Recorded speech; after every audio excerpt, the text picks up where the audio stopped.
Hello everyone. Welcome back to my channel. If you're new here, don't forget to hit that subscribe button. Today, we're diving into a crucial topic: what's happening in Myanmar right now.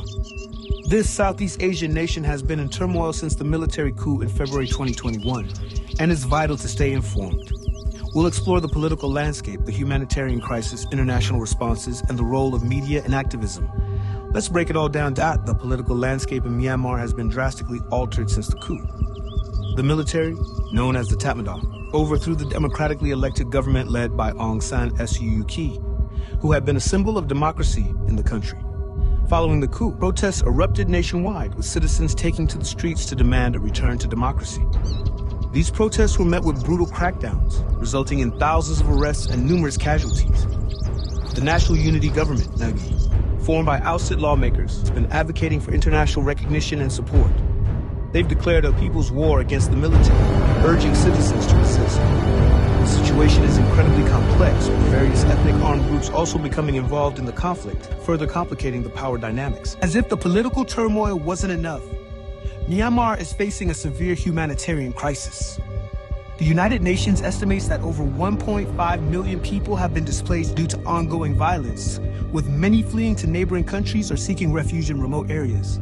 The military's attacks on civilian populations have led to widespread human rights abuses.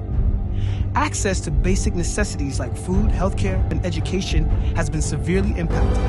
Reports indicate that millions are facing acute food insecurity, with children bearing the brunt of this crisis.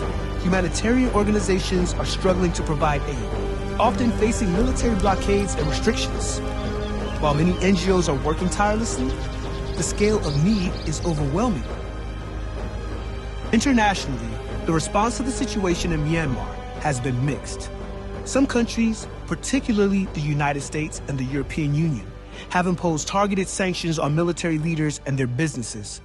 However, these measures have had limited success in changing the military's behavior.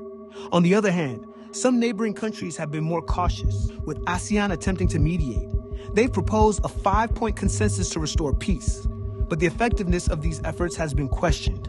Critics argue that without stronger international pressure, the military will continue its violent crackdown with little regard for diplomatic efforts. Media and activism play a crucial role in shaping the narrative around Myanmar. Social media platforms have become lifelines for activists, allowing them to share real-time updates and mobilize support both locally and globally. The hashtag #SaveMyanmar has gained traction, bringing attention to the plight of the Burmese people. However, this digital activism comes with risks. The military has cracked down on independent journalism, making it increasingly difficult to access reliable information. Journalists and activists face threats and violence for speaking out. Despite these challenges, the resilience of the people in advocating for their rights is truly inspiring. Let's take a moment to hear some personal stories from those directly affected by the crisis. Insert clips of interviews with activists, displaced families, and community leaders. These stories highlight not just the struggles, but also the hope and determination of the people of Myanmar. Many are risking their lives to stand up against oppression and fight for a brighter future. So, what can we do to help? Firstly, raising awareness is crucial. Share information, support credible news sources, and engage in conversations about Myanmar. Secondly, consider donating to reputable organizations that provide humanitarian aid.